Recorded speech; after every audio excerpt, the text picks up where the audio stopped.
Ya.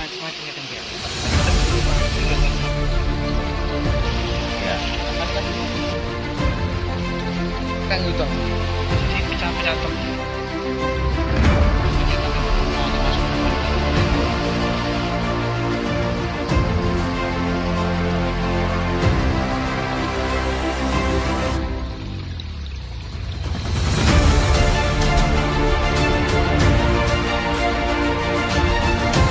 Mengunjungi mata air kuno di daerah Majapahit terletak di Desa Karangasem, Kecamatan Kutorejo, Kabupaten Mojokerto, Jawa Timur.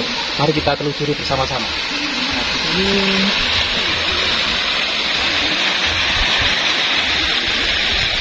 mata air ini di pinggir sungai ya. Bukti-bukti historinya banyak, kemudian artefaktual yang ada. Coba kita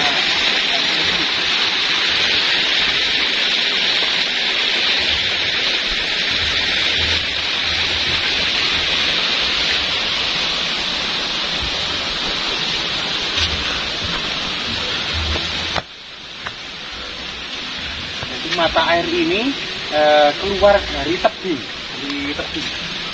Jagat ya. Mata air ini keluar dari tebing Jagat. Itu ada gua, Kang. Di mana kemudian di dalam tebing Jagat dan gua ini ada batu bata kuno era Majapahit. Nah, ini termasuk fenomena alam juga ya. Coba rahayu.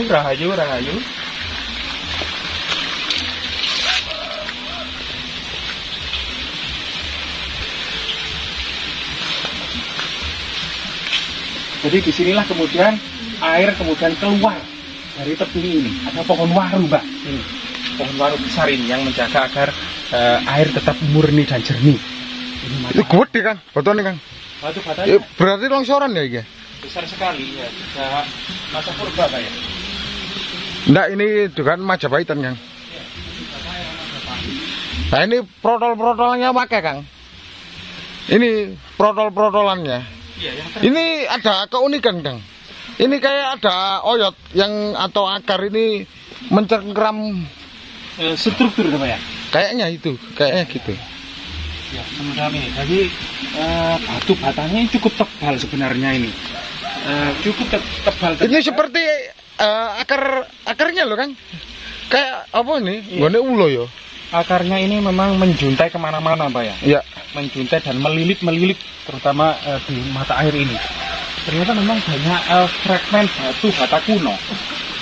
Ketebalannya sangat tebal, Mas. Sebenarnya batu batanya sangat tebal. Diduga memang bahkan sebelum Majapahit ini, Pak. Itu yang di atas, Kang. Iya, ada batu bata kuno memang. Coba dekatkan kan kamera. Area suci mungkin, Pak ya. Kemungkinan. Kemungkinan area yang disucikan oleh warga. Nah, di sini ada beberapa perdupaan serta area persajian, gitu ya. Nah, di sini juga ada area perdupaan dan area persajian, juga penuh dengan artefaktual.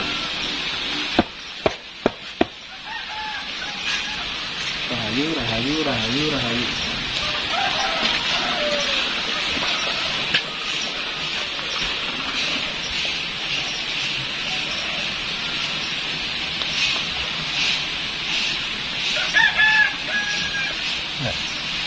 Di sini ada terkumpul ya banyak batu lumpang dalam ukuran relatif kecil dan besar. Jadi batu-batu lumpang ini bukan untuk menghaluskan biji-bijian, dedaunan atau rempah-rempah, melainkan ini memiliki fungsi magis.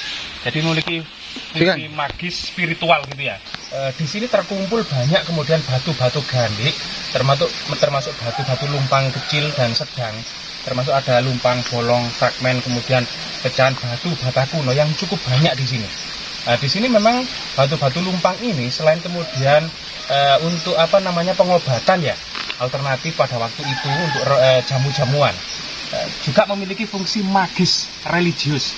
Tidak hanya kemudian untuk menghaluskan biji-bijian, rempah-rempah, dedaunan seperti menumbuk padi, tidak, tapi ini memiliki fungsi yang magis karena terlihat dari jenis batu lumpangnya itu kecil, termasuk batu-batu gandik yang cukup banyak yang ada di atasnya. Nah, di sini juga yang terbungkus kain ini juga batu yang sangat misterius ya. Dari segi ukurannya cukup besar, tapi dari segi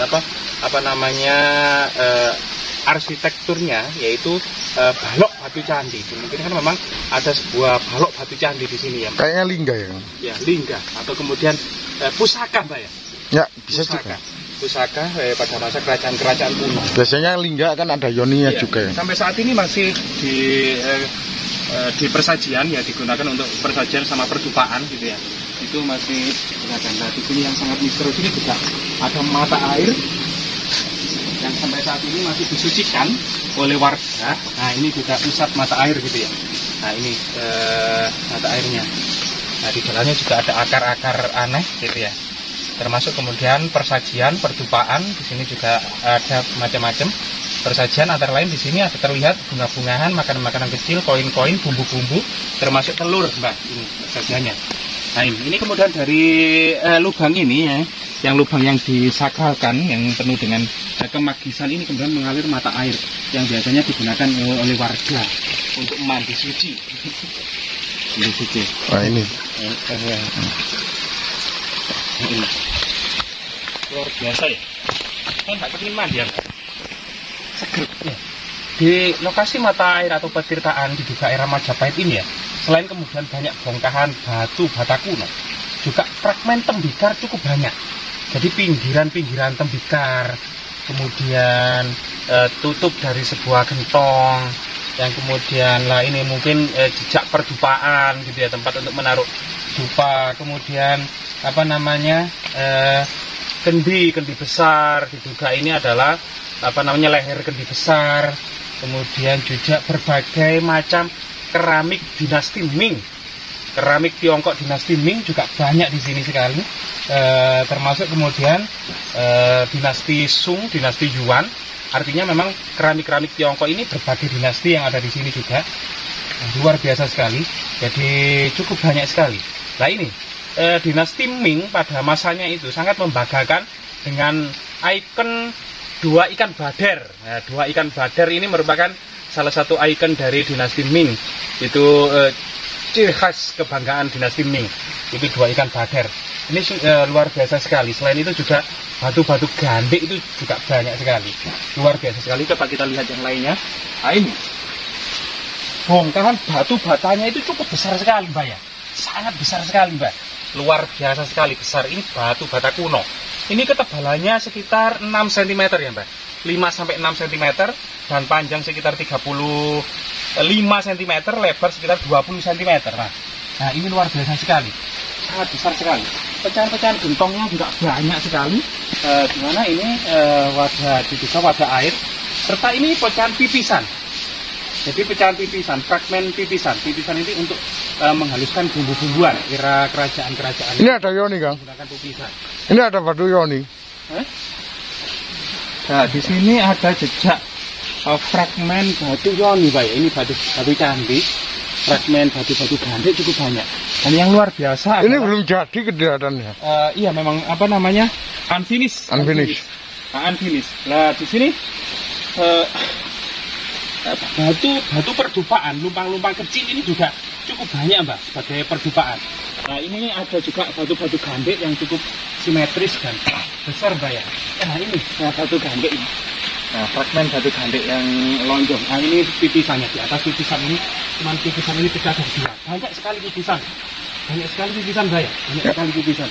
Nah, di sini juga yang sangat menarik itu di sini ada batu gurit, Mbak. Batu gurit.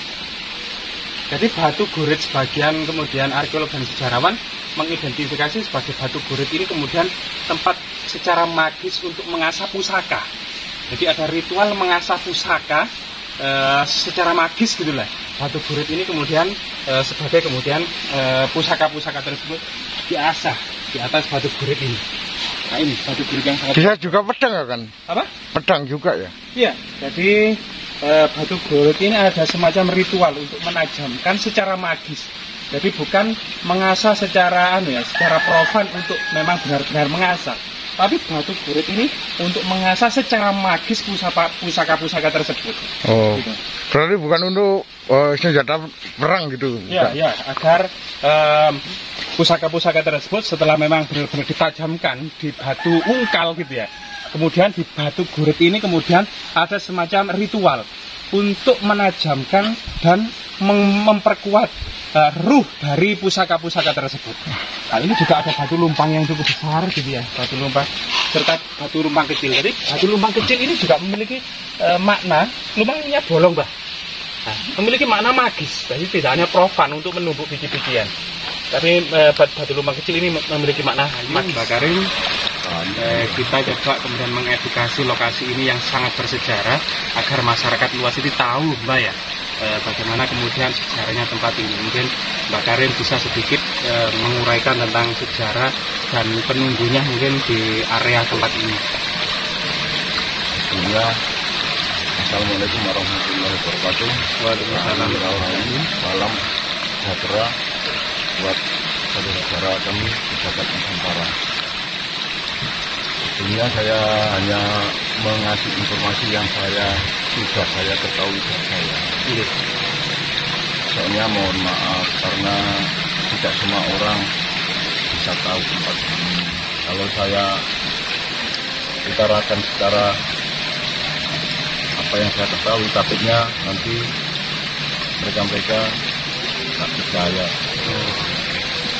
Sebenarnya tempat ini adalah tempat istimewa kan, tapi yang masih rahasia.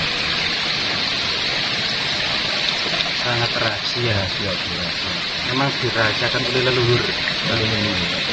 Tapi kalau sudah waktunya pasti sebenarnya tempat ini adalah tempat istimewa kan. Jadi para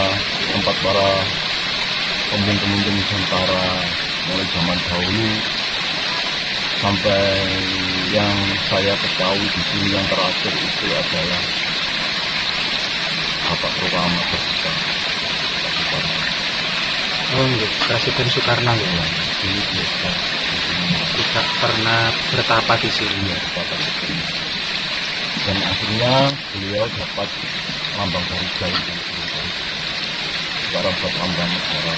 Lambang Garuda Pancasila. Tapi mohon maaf, ini yang seadanya.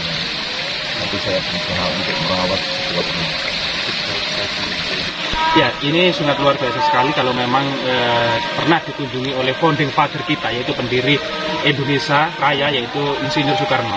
Kalau di era Majapahit sendiri mungkin Mbah mungkin bisa menceritakan pada masa Majapahit itu kira-kira peristiwa apa yang mungkin biasa dilakukan di sini. Secara spiritual, Kang. Kalau yang saya ketahui, di sini itu tempat itunya apa ya, pengembangan pendidikan. Kalau zaman sekarang Mandala, Kadewa Guruan ya, Padepokan. Dalam hal kanuraga. Ya, Soalnya kita temukan banyak sekali, Kang ya. Jenis-jenis apa? Batu kurit, mengasah pusaka, gitu. ya untuk para raja-raja, untuk para panglima perang, para punggawa, disembelihnya di sini. Sebelum berangkat perang maupun sudah pulang dari perang ya ke sini. Termasuk Mahapati Gajah Mada juga pernah ke sini. Salah satunya. Jadi Mahapati Gajah Mada era Hayam Wuruk sebelum kemudian menaklukkan pulau-pulau yang ada di Nusantara juga mandi di sini. Luar biasa sekali.